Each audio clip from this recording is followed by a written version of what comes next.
অজান্তেই সম্পর্কের নতুন বাঁধনে বাধা পড়ল অভি ও পরি। এই ফুল এপিসোডটি পেতে আমাদের চ্যানেলটি এক্ষুনি সাবস্ক্রাইব করুন। এই পর্বে দেখা যায় ছুটি বসে যে মন্দিরে আসে, সেখানে অভির বন্ধু ইন্দ্র ছুটিকে বলে ওঠে, বাহ, তোমাকে তো বেশ লাগছে। ছুটিও সঙ্গে সঙ্গে বলে ওঠে, অভি স্যার কখন আসবে? ইন্দ্র তখন বলে ওঠে, তা তো জানি না, তাও আমি ফোন করছি।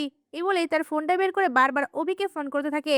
অন্যদিকে দেখা যায় ঝুমকি অভি যাতে ঘর থেকে বেরোতে না পারে, সেজন্য ঘরের বাহির থেকে তালা লাগিয়ে দেয়। অভি সেটা বুঝতে পেরে বারবার বলতে থাকে, কে করেছে এই কাজটা?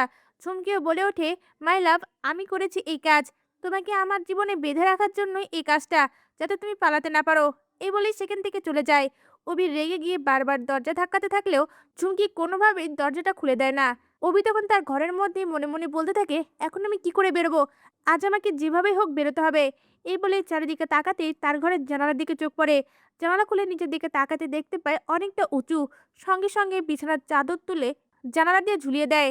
এরপর অভি বর্ষা যে সেজে সেই জানালা দিয়ে নেমে পড়ে।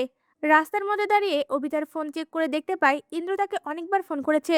ইন্দ্রকে ফোন ব্যাক করে বলে ওঠে, আর কিছুক্ষণ অপেক্ষা কর, আমি এক্ষুনি আসছি। এই বলে রাস্তার মধ্যে ট্যাক্সি ধরে সেই মন্দিরে পৌঁছে যায়। মন্দিরে অভি ও ছুটি একে অপরের দিকে অপলক দৃষ্টিতে তাকিয়ে থাকে। এরপর দেখা যায় অভি পুরোহিত মশাইকে বলে ওঠে, ঠাকুরমশাই, আমি রিচুয়াল এত বিশ্বাস করি না, কিন্তু ছুটি করে, যাতে সকল রিচুয়াল মেনে আমাদের এই বিয়েটা হয়। এরপর দেখা যায় এক এক করে সকল নিয়ম পালন করে ছুটি ও অভির বিয়ে সম্পন্ন হয়। পরি ও অভি নিজেদের অজান্তেই একে অপরের হয়ে যায়। আর ঠিক তখনই ঠাকুরের পায়ের কাছের ফুলটা পড়ে যায়। ঠাকুরের ফুলটা তুলে নিয়ে ঠাকুরমশাই অভি ও ছুটিকে বলে ওঠে, তোমরা তো সাক্ষাৎ লক্ষ্মী নারায়ণের জুটি।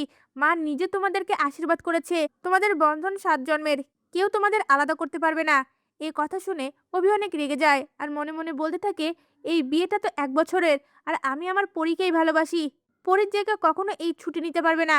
এই কথাগুলো ভাবার সময় অভি ছুটির দিকে তাকায় আর ছুটিও অভির দিকে তাকিয়ে থাকে। তা ভিউয়ার্স, অভি যদি জানতে পারে এই ছুটি হচ্ছে আসল পরী, আপনাদের দেখতে কেমন লাগবে? আপনাদের মূল্যবান মতামত আমাদের কমেন্টে জানান। ধন্যবাদ।